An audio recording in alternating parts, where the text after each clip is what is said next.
well and be well.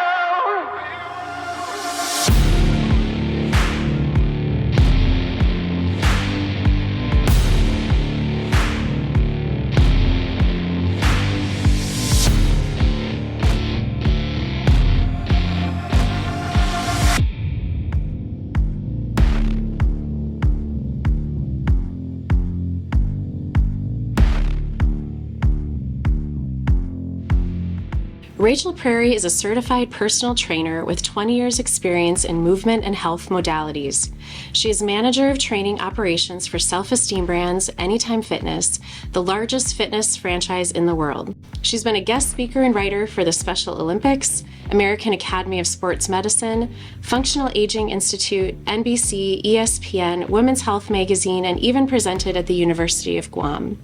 Her areas of specialty are strength training, nutrition, recovery, trauma-informed weightlifting, and pain-free performance, as well as energy work and sound therapy. Outside of work, Rachel competes in strongman. She loves to travel and the great outdoors. Rachel proudly celebrated turning 40 this year and is committed to being aligned, empowered, and unbothered. All right, so Rachel, you are the leader of thousands of health coaches and personal trainers around the world for Anytime Fitness on all 7 continents, which is incredibly impressive. So your job is big, right? Mm-hmm.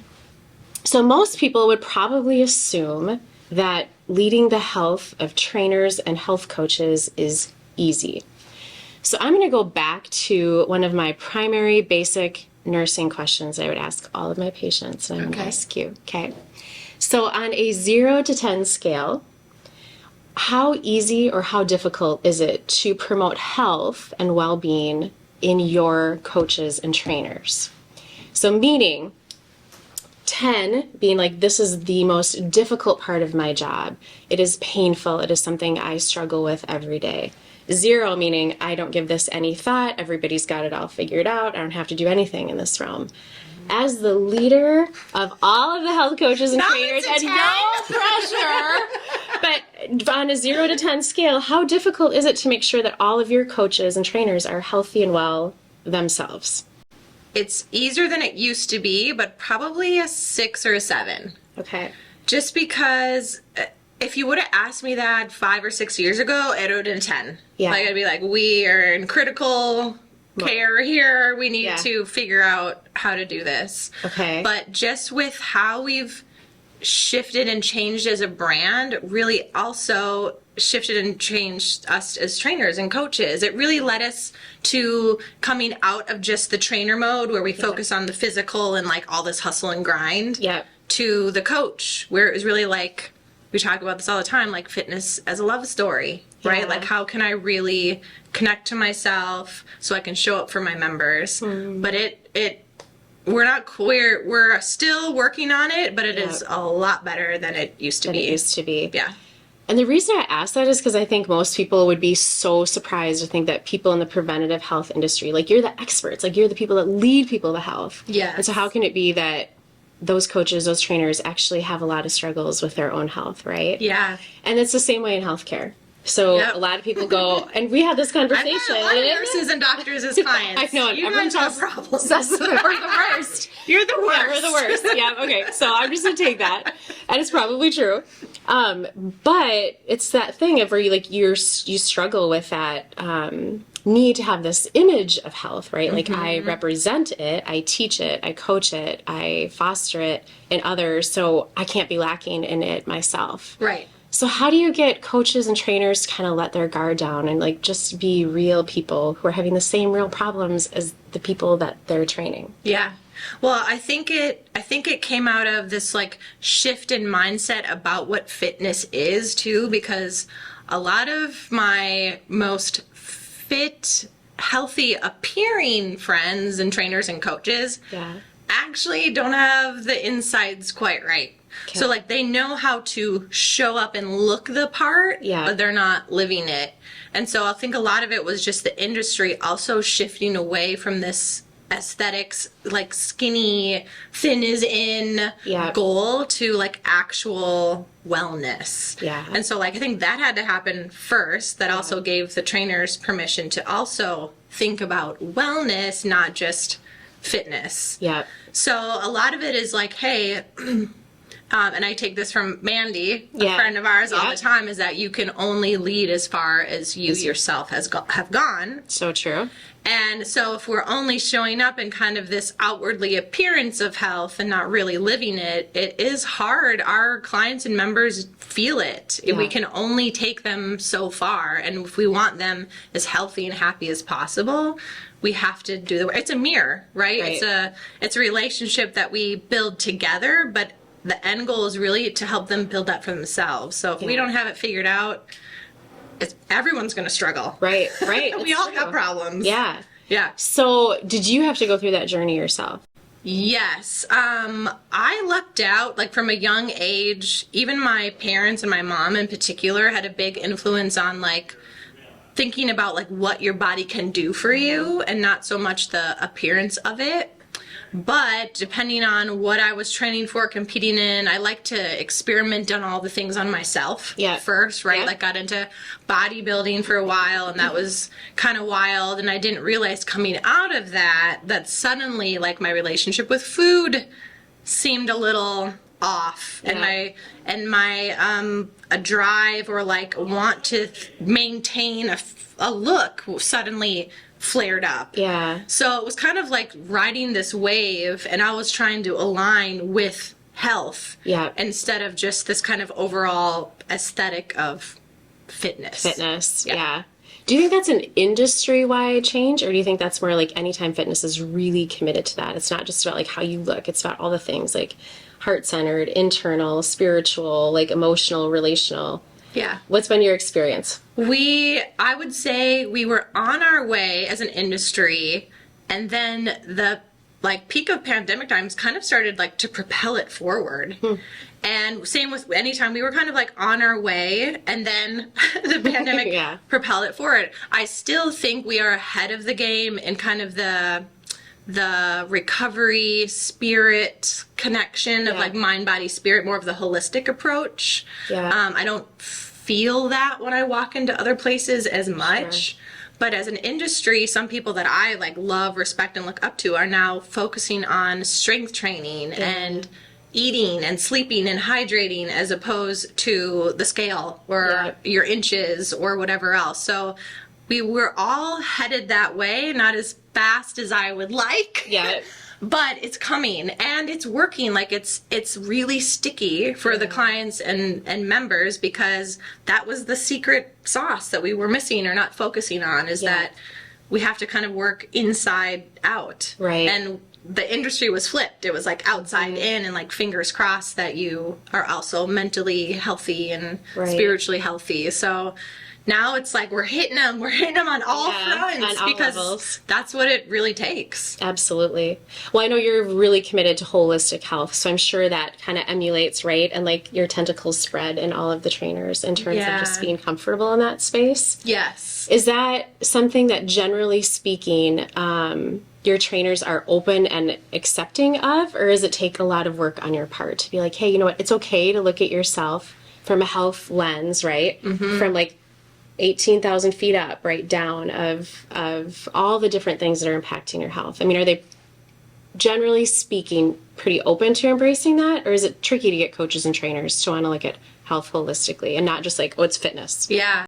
I think it's easier now. There is a gap in how we're trained as a trainer, our education, and then when we actually go to apply it. I'm sure you experience the same thing in healthcare. Like, what we learn in class, in our books, is about the body, and then we go and we're, like, standing in front of someone who has, you know, anxiety issues, like so obese they can't get down to the floor, like bad relationship with their parents, whatever else, like then it's like gets kind of, we don't have as much support there. Like, we're like, okay, I know this is important, but I don't want to cross any boundaries, but I don't know how to go there. So we really encourage our coaches to, like, you be vulnerable too. Like, it's giving them permission to do the same. And that's, again, like, that's what, if we're thinking about our most optimal, even better than optimal, like, most healthy, happy self, it requires being vulnerable, because you have to build trust with yourself, with your clients.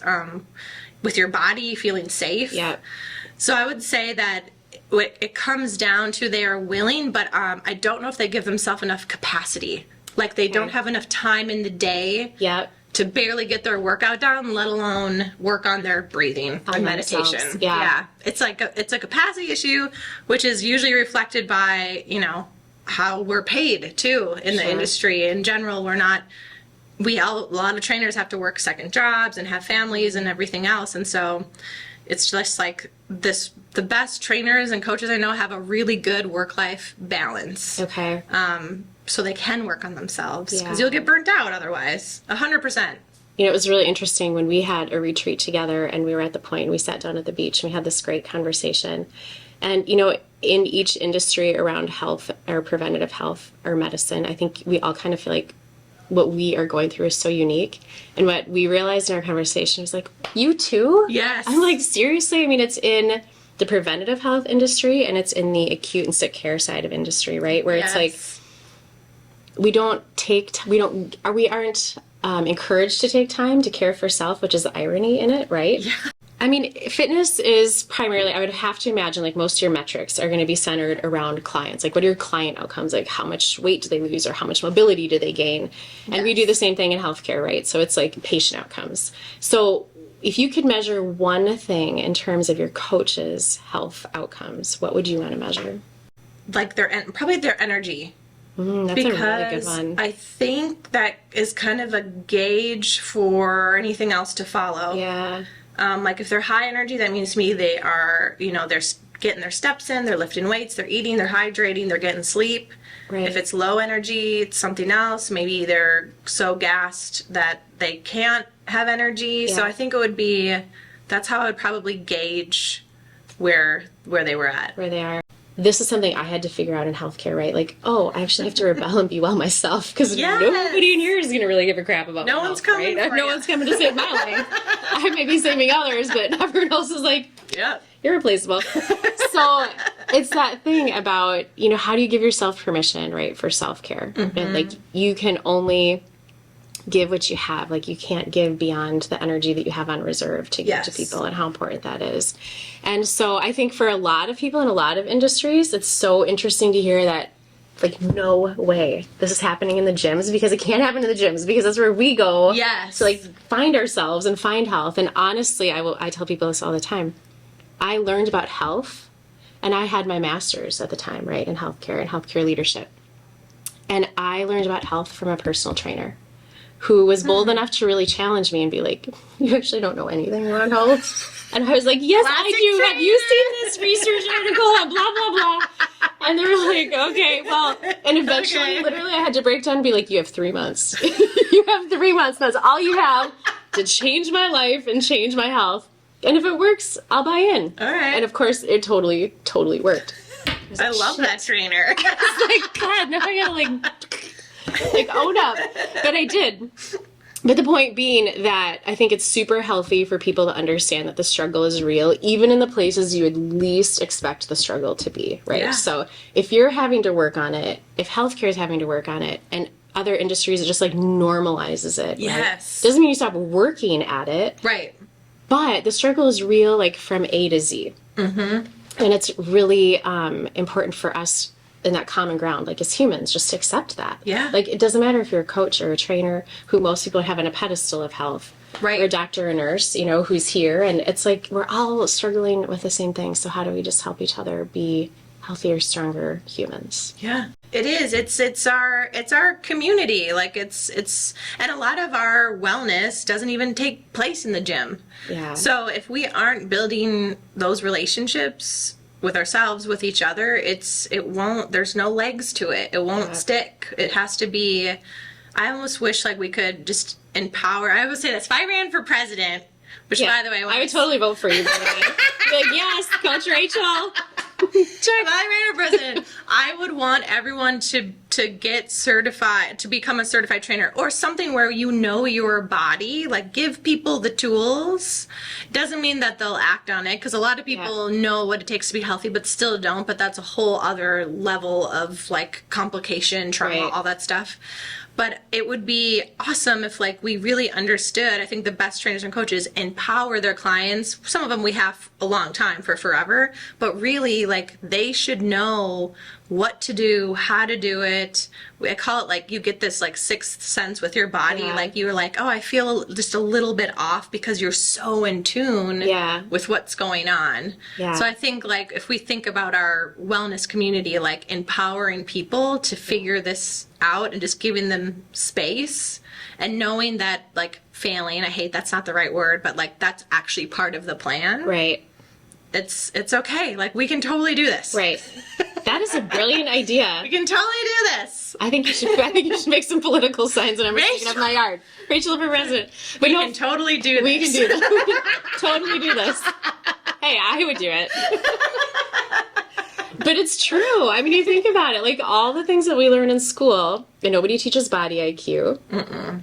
Nobody teaches financial health or wellness. Like all of these things that are like the real street smarts of life, right? Yes. Like if you don't learn this stuff, who the hell is going to teach you? Yeah. And oftentimes it takes like a number of struggles, and then you're like, oh, I'm going to find myself in a gym because I'm struggling and I can't get there. Where if proactively, which is like a really tough concept for so many industries, we did this.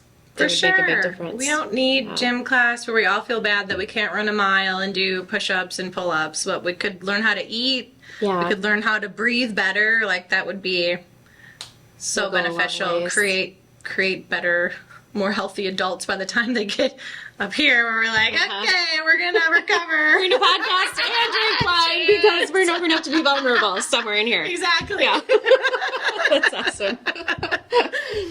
Okay, so if you were president, what would you implement at Self Esteem Brands as the most important employee wellness benefit if you were president? Ooh. You know, we have our bases pretty well covered. Yeah, you guys are pretty progressive.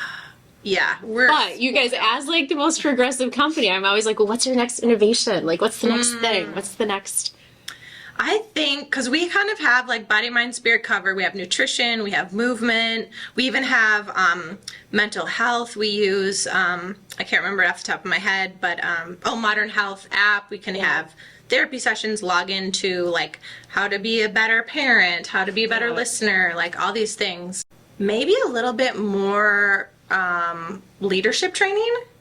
It's fair. Like how to be, I know our leaders get it, but I'd be curious if like more of like the bottom level is not the right word, but like people who aren't in necessarily positions early of leaders, the young leaders. But I would say, I already know Chuck would bust me and be like, well, you're all leading, like you're all, you know what I mean? But something to like develop into leadership would be cool.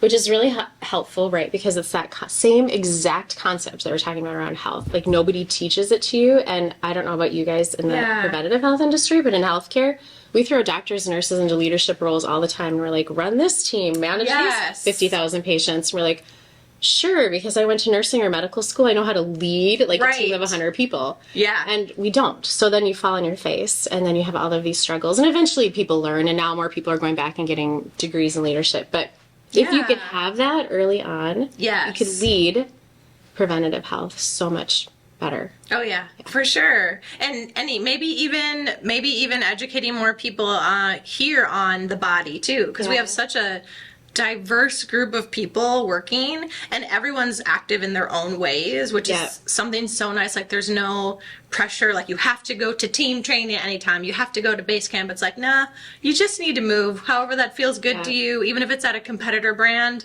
Go do it. Yeah. There's certain elements of leadership, I'm sure, as you know, like it's like street smarts, right? Like you have to get in there, you got to get like down in the dirt, and you got to like fall on your face and be like, oh shit, this is super hard. Like nobody can teach you that, so there are lessons you have to learn.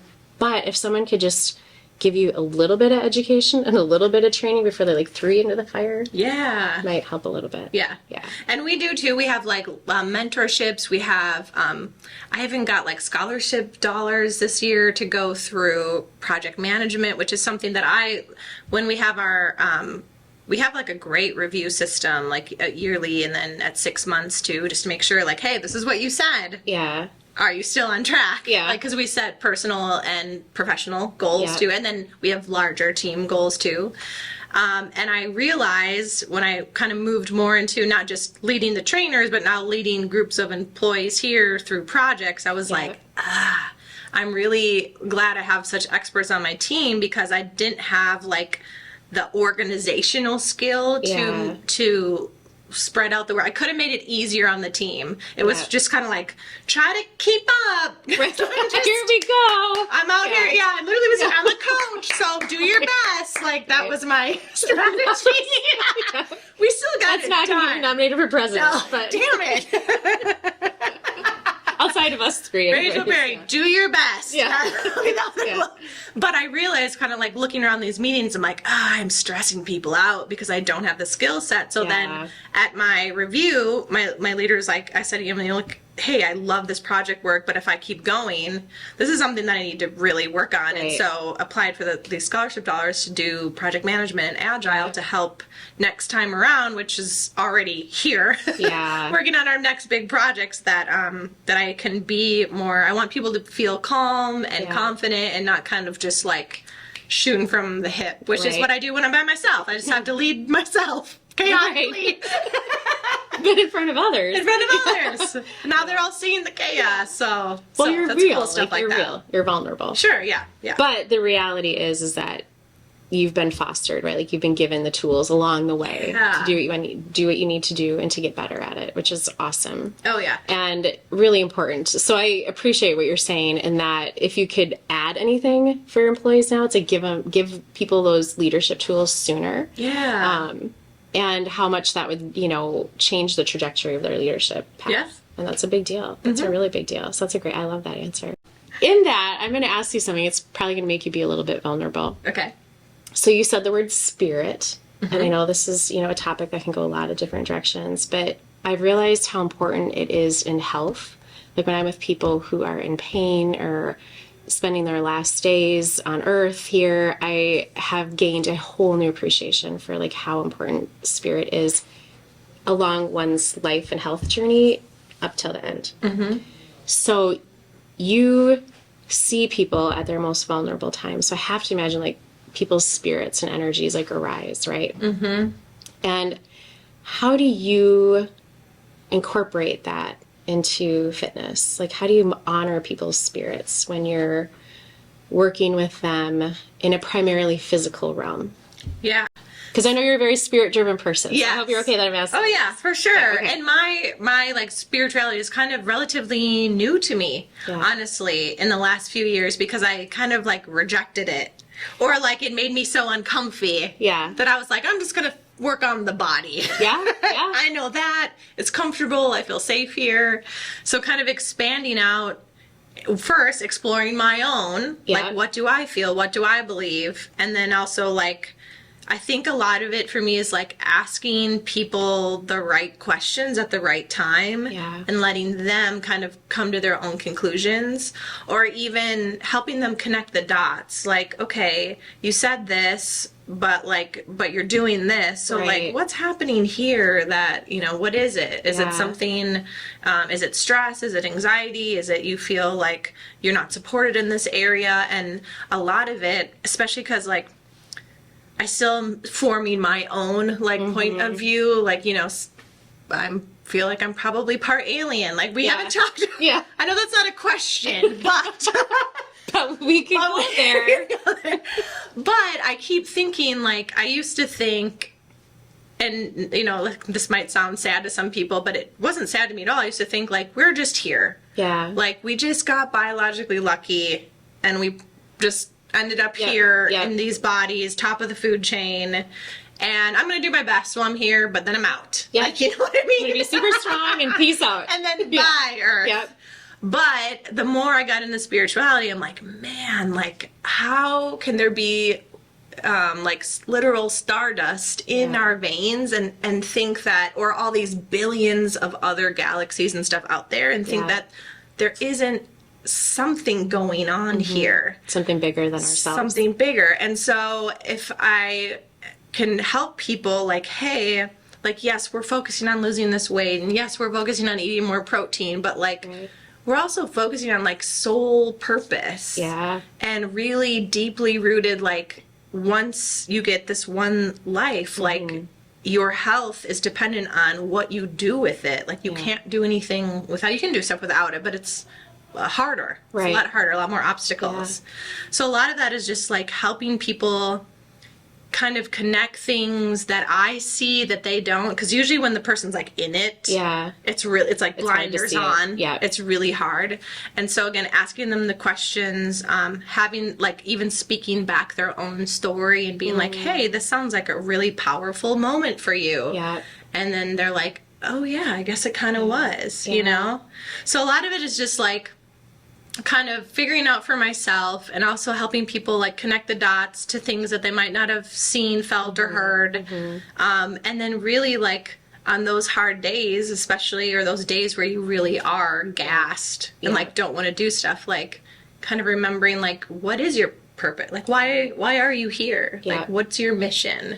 I love that. I'm a huge purpose person, so I love that answer. So it's like finding the story that connects you back to your purpose. It kind of ignites like that, whatever it is, that inner fire, or what were we calling, you know, like just that inner spirit, right? That comes forward. And that makes everything that you do in the gym, at home, at work, that much more impactful and powerful and purposeful. And I'll make in the past too, like actually a retreat that we just held, we made the trainers do it too, is like write your own personal mission statement. Or write your own vision of health. And like do what you can. It's not always gonna be perfect, but just like try to keep staying aligned with that. Like you veer off, but then, you know, come back. I love that. So it's also kind of like realizing like where's the incongruencies in your current life, which we've all had them. I mean, I've had plenty, and I can still see them, right? And it's like, how do I get those to align so you feel better, like internally, for your purpose, your passion, your spirit, like so it all feels like at peace. And when you're aligned, like you feel it. We call it like you feel like a flow, like things are moving, the weight's probably falling off, honestly, suddenly. Like you know it when you're just kind of in that flow where everything, that body, mind, spirit is aligned. And that's what we're trying to get everyone to be. Because it's such a, like, it's a lighter feeling than kind of having to drag your feet along through being miserable through your wellness plan, which in my opinion is not the right, that's not the right wellness plan. It's not your selling point. No, if you're miserable, that's not it. We'll return to Rebel and Be Well in just a moment, but first a few words about our sponsors. I want to say a special thank you to everyone at Self Esteem Brands. We are grateful for the recording space and support you have provided to our podcast platform and team. You can find more information about Self Esteem Brands in the show notes. We appreciate and savor every sip of Dry Farm wines during our podcast conversations and every event at the Point Retreats. To find out more about Dry Farm wines, find their link in our show notes. Thank you, Paddle North, for being our preferred Minnesota-based brand and company. We honor every memorable paddle. To find out more information about Paddle North, find their link in our show notes. The Point Retreats and Rentals is situated roughly 30 minutes outside Brainerd, Minnesota. The property's private peninsula boasts over 1,500 feet of stunning shoreline spanning 3 lakes on the pristine Whitefish chain of lakes. Whether you need time to renew, reset, or reconnect, we have a space that can host your family, group, or team.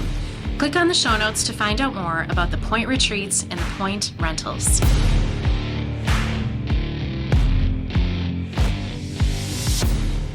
Well, and biologically, and we've talked about this, actually we brought this up at one of our last retreats, and you did a great talk and seminar on this, but biologically, right, what happens if you're trying to constantly achieve different physical goals in the midst of being in a sympathetic state all the time, right? Like in chronic fight or flight, you're always stressed, like your body just holds on to everything because it's biologically what it should do, right? Because it's like, frick, when's the next like big traumatic event going to happen? And I got to have like all my resources right here so I can try and fight it. And what I hear you saying too is if you can just align better with your spirit, you're going to flip out of a sympathetic fight or flight state, get back into a more like relaxed state of parasympathetic so your body can like do the things that you want it to do so it can move forward. Sympathetic, you kind of like stay stuck, right? For sure. That's why some of my most challenging clients were always nurses. Sorry. What? Always. I totally, completely believe it. Okay? Yeah. Like high stress, their sleep cycle's wrong, they're working night shifts, they're outside smoking, they're not hydrated because they can't go to the bathroom because they work on the floor, like, and they just hold and hold and hold and then try to like put out high intensity in the gym, and it's like, it's not working because all we're doing is like stacking stress on stress on stress. Yeah. So it's your body, we think we're so smart, and our bodies are brilliant, and they are doing whatever it takes to keep us alive. Including hanging on to everything it can. So true. And I'm totally, completely guilty of everything you just said. So I'm just going to own up right now. But it's true. I actually had a cortisol test, which is your stress hormone, right? I had a cortisol test probably halfway through. So I've been really committed to fitness and training, I'd say, for the last like decade. In the middle there, I was like, oh, I'm going to get more lab work. I mean, just being a nurse's brain, right? Like, I need more data. Yes. Like, yes. This is really doing anything. And so it showed that my cortisol was like literally the cortisol I've seen for people that we have intubated in the ICU who just had an MI, massive heart attack, right?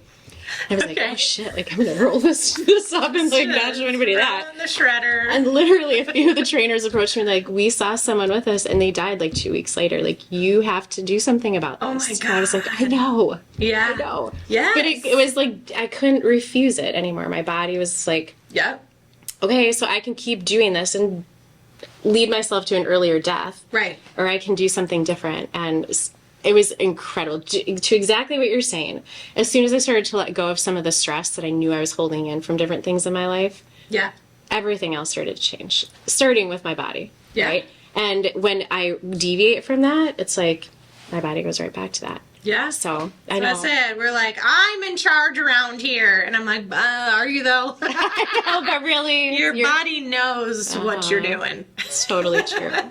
So how did you end up in this industry, in this profession? Like, what drew you to this initially? I actually originally went to school to be a teacher. I did, yeah. And I got all the way into student teaching and I hated it.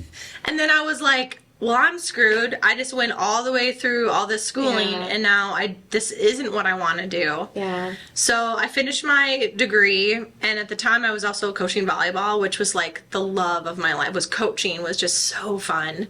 And I went into like a sales and recruiting job, which was fine, but then I was also like, oh, this is what we do now. Like we go and we sit at a desk and then we go home, like didn't feel like coaching. Yeah, and it was like kind of miserable. Yeah. So, lucky for me, the universe was like, heard you loud and clear that you don't like this. Right. So I got laid off from the job and went right into another job identical. Got laid off from that job, and then I was like, okay. Right, I'm clearly meant to do something different, like be president. I got you. You may have a few more knocks on your door from the universe, but just a couple. But I was like, all right. I was like, okay, wait. I don't even like this. Like, so I thought like, okay, what's the thing that I love? And at the time, it was coaching, and going to the gym, which I was pretty new to. Yeah. Like, I went to an all-girls high school and even the college, and we didn't like really have a weight room or anything. So I never really touched a weight. I've always done like athletics and body weight. So started training and then went back to school to be a trainer. Yeah. And as soon as I like got into kind of like mock coaching, I was like, oh, this is the teaching that I was looking for. Yeah. Like it was the right environment. Perfect marriage between the two. Yeah. I still got to help people, build relationships, be in service. So I was training forever and ever. How I ended up at any time is actually talk about whatever universe. Had a plan. Crazy. Like I was married at the time. I was working at a little like mom and pop gym in North Carolina outside of a military base, and our gym like specialized in this way of coaching and programming, and we were maybe like the third club ever to adopt it. Yeah. So I got this kind of niche training for like about almost 5 years, and then when I knew I had to exit my marriage and started looking for jobs back home, I applied here for a social media job because my degree's in writing and rhetoric, and I love social media, and I was like, I can figure it out. Right. And they were like, you're not qualified at all. And I was like, cool. They were like, but we see you have this unique skill, and we're actually going to bring that company in too. So we'll hang on to your resume. And I was like, oh, I've heard that before. So I was like, okay, thanks. Yeah. And then about a month later, the founder of this like niche skill Facebook messaged me, and he was like, hey, what are you doing? And I was like, I immediately was like, I did something wrong. I posted something or whatever. Yeah. And I was like, working? And he was like, what's your name? I'm going to call you right now. And I was like, oh my God. I was just really like, this is so bad. Whatever this is about to be. And he was like, hey, I'm at Anytime Fitness headquarters, sitting around this table, and your name came up. And I was like, what? And he was like, for this position that's opening, it's a corporate trainer job. Yeah. They're going to launch my program. And I told them to hire you. Yeah. And we'd only met a few times, had like a happy hour and stuff. He was like, and he's really funny. So he was like, so please don't end up being a serial killer. I was like, I'll do my best. Right. So I interviewed several times, came up, ran sessions. There was kind of a debate on whether or not like it was enough to be a full-time position. But we had to go around and start educating people on this process. So when I really needed a fresh start, like desperately needed like a job, another employee, I crashed at her place for about a year as a roommate, like all this stuff just lined up and doors opened, and that's how I ended up here. And this is also the time when I liked being a trainer before, but again, it was also like that the work and the hours, I was like, I don't know if I can, like, how long can you sustain that? Yeah. And I hated that for trainers in general. I still do. So when I got here and I was like, oh, like these guys are talking about love and empathy and like all the juicy stuff that I always kind of had to like hide and just kind of like whisper to my clients. Don't tell anybody. Yeah, love yourself. Yeah. They were just outwardly all about. And so I was like, oh, this is what this is. This is what I'm supposed to be doing. This is the people and the place that... It's like they bleed purple, which people like purple represents so many different things, right? But it represents... The tattoos. Yeah, I know, the tattoos, the purpose, the love, all of it, So who's your well-being thought leader? Like, who's your person? Who's your mentor that you look up to or go to, or who's taught you? They're actually a vendor of ours. So originally they were Kettlebell Kings, and now they moved into an education platform called Living.fit. Yeah. And there were coaches in that group that when I went through the training, there's like a mastermind coaches and training group. Yeah. And I got to really see how other or people like me were doing their own things too, like running their own businesses, building their own communities. And not only that, but a lot of them were just a solo personal trainer. They didn't have the backing of a global franchise. It was just them out there. And so a lot of my learning was like a collaboration with other trainers and coaches also trying to figure this thing out. Yeah. Which is why, and that would just kind of like deepen my drive to really help our people or see like, man, that worked for them. Like, what if we did that? Right. So a lot of it was really just collaborating with other trainers, utilizing a lot of social media to connect with people, and a lot of other educators. And honestly, the guy that called me up and said, don't be a serial killer, like he was probably one of my first mentors that was like, you can do this. Because I was like, can I do this? Yeah. He's like, you can do this. You can do it. What are your 3 like non-negotiable health habits at home or at work? Strength training. Yep. For sure. Everyone needs to be doing some type of resistance training, hands down. And we talk to women about that because I feel like women are like, but I don't want to get bulky. Yes. And I'm like, no, this is like a longevity thing. Yes. Like you need to lift weights. It's for, especially like for anything metabolic disease, any of that. Like I've seen strength training like cure things in people. Yeah. It's super powerful. So we got to lift. Yeah. We have to rest. Darn it all. We do.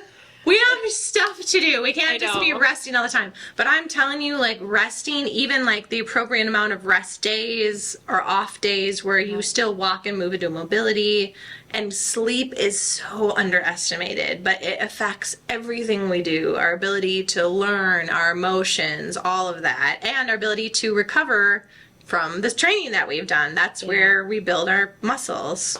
I'd throw nutrition up there, but I think when I say that, people are going to think like diet or whatever. When I say nutrition, I think like a nutrient dense plan that works for you. Yeah. And that doesn't mean it's like one certain way or like it's really fluid and can move. Yeah. But what we consume also affects all of this, body, mind, and spirit.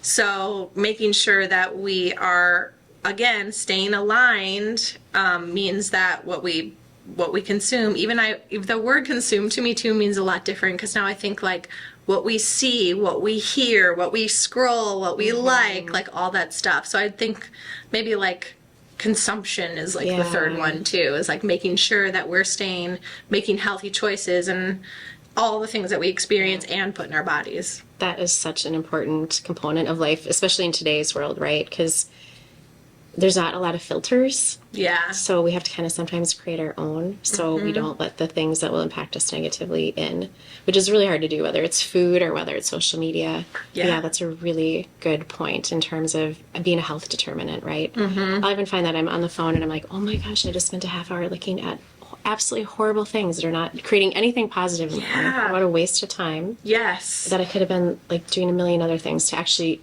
nurture myself. Oh yeah, and social is really sneaky too, because our brains are not meant to like experience that variety of things all at once in a 30-minute sitting. Right. Like somebody getting shot, a puppy getting adopted, a political campaign. Like we're experiencing all this stuff, and our body doesn't know the difference.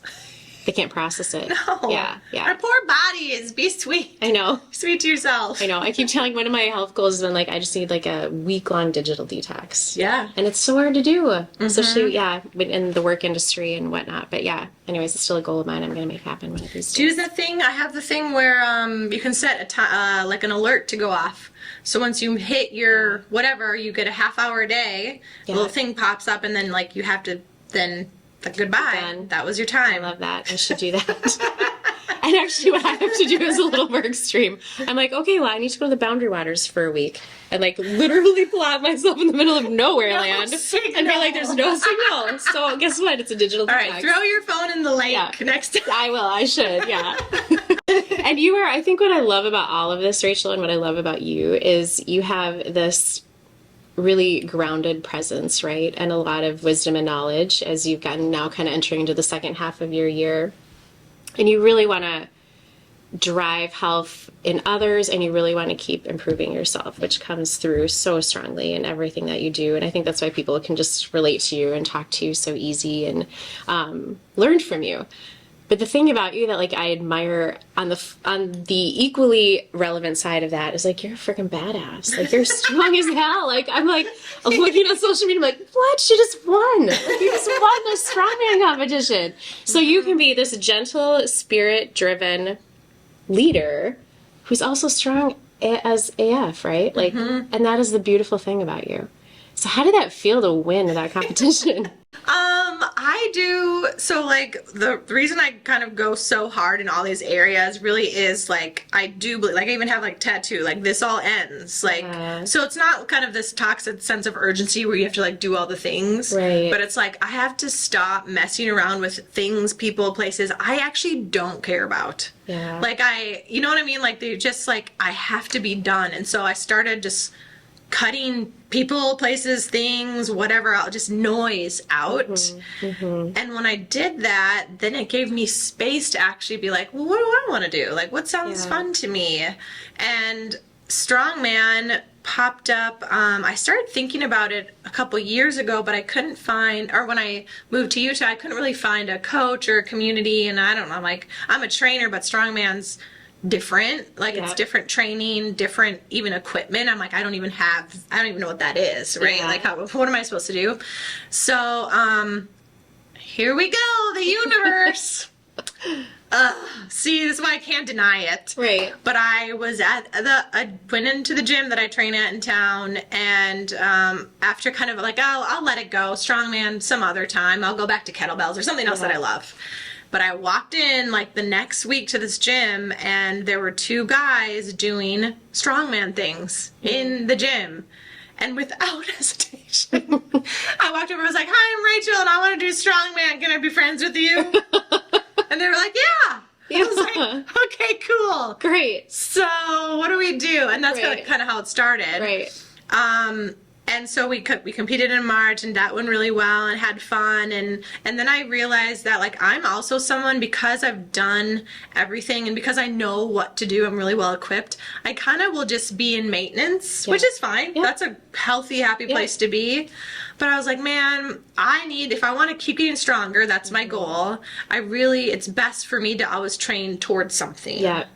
And for me, like, that was strongman. And even from, like, kind of March until now, I've put on pounds and pounds and pounds on my lifts. Yeah. Which for me, even though I was like, this is 40, and I like absolutely take pride in it, I'm like, that's a big deal. That means I'm doing things right. I'm getting enough food, I'm getting enough protein, I'm getting enough rest. Like a lot of things have to line up. It's been a mindful effort on your part to make all that happen. Yeah. Very intentional. So competing is just like, I use the word, I was actually talking to someone last week who also competes, and I was like, what words would you use to like describe when you compete? I was like, I want to say like joy. Like just joy. And he was like, we compete very differently. Because mine's rage. Yeah, exactly. It's like, I would never use the word joy. Yeah. But like, that's what it is for me. It's an expression of the work that I've done and how I got here, and how I like to show up for myself. Yeah. So a lot of it's like, it's fun for me. It's a way for me to keep getting stronger. The strongman community is very unique and warm and friendly and welcoming. Yeah. I always make connections and new friends. So, which is so awesome, because it's one of those lessons again, like, don't judge a book by its cover, right? Because you could see all those really strong, intense people and be like, I'm not going to approach them in the gym. Like, that's not my space, right? Yes. But you did. Like, you put yourself out there, and you realize that the image is different. Like, the outside image is different than the inside intention, right? Which is for a big sure. deal. And when we really, like, if we go around, these are some of my favorite posts that our clubs make about, like, what does fitness mean to you, or why are you here? I don't remember the last time I heard, like, abs. Yeah. You know, I hear, like, my mental health. Yeah. Like, I had an injury. I have chronic pain. Yeah. Like, so it's a lot deeper than that. And I think in general, people are starting to connect the dots that this can really help you across the board. Yeah. You might show up for one reason, and then in the end, you might find joy. Yeah, exactly. Right? Which is like you're picking up a badass rack, and you're like, I'm so joyful. And I love this. I think that's why I love watching you, though, because I see that. Like, I can feel that in you, and I'm looking at the pictures of you. Like, it is different. I mean, I've clearly seen other weightlifting competitions and competitors, and it's not, good or bad, but it's like, I love that about you. One, you're a 40-year-old badass woman doing it, right? But you can just, like, you exude joy when you're doing it. You're like happy, like, look at what I've done, and look at what my body's still letting me do. Yes. And so you keep kicking ass, girl. Well, thank you. I love it. Yeah, it's awesome. But it makes me think of when I was reading your bio, and I'm going to read this particular sentence right now because I love this word so much. I actually thought about it today. I went on a hike, and I was like, nope, I'm going to take Rachel's advice in this particular word, and I'm just gonna like stick with it. And it centered me all day. It was like my meditation word. Ooh, okay, so it's this. What did I say? So at the very end of your bio, you say, proudly turned 40 this year and is committed to being aligned, empowered, and unbothered. Which I love that word. I have not heard people use that word in the way that you're using it very often. Mm-hmm. And that is a really powerful word. So can you talk to me about that a little bit? Like, what does unbothered look like in your life? Yes. So because I'm a deep feeler, I can get very spun up in everything, and even things that other people are feeling. Yeah. And then suddenly I'm like, why do I feel this? This isn't even mine to feel. Yeah. And so a big part of like my recovery, spiritual work, nervous system work was really being able to hold those tight boundaries. Yeah. And like pop in and out. Yeah. And like not stay in anger or not stay in sadness or not stay anxious. Yeah. So really being able to be unbothered in that, like, this is who I am, this is how I feel. Also owning that I'm a deep feeler. Yeah. Because I really struggled with that for a long time. Like, this is a curse. Yeah. Like, I hate this. Like, you would take on just way too Yes, much. I was just feeling so like shut down. So that was part of my kind of my own little like mission statement, is how do I keep aligning with peace? Yeah. The feeling of peace, wanting to stay calm in my body. And a lot of it was like, I can't get bothered by what's happening. You know, I can understand it, I can empathize, I can help, support, advocate, but I can't take it on. Yeah. Because I won't, it's not productive for me. It doesn't actually help anybody move forward, just like being pissed off all the time. Yeah. Yeah. So there's appropriate places, like I think I had to go through some of that to learn that you can actually leverage anger as a motivator and use it. But for me, I can't Stay in there. that place. Yeah, I'm the same way. Like, anger is like that emotion that I'm like, whoop, I'll go sit over here for a while. Yeah. But yeah, no, I hear you. But it's that learning, so unbothered, if I'm hearing you right, it's like kind of that difference between empathy and sympathy, right? And staying on being an empath, but not to the point where you're going to have to like put yourself right in their emotions and sympathize to that degree of like, now I'm in there with you. Yeah. It's like keeping that unbothered space of like, this is my protective me. This is my protection of me and what I need to filter in and out. Yeah.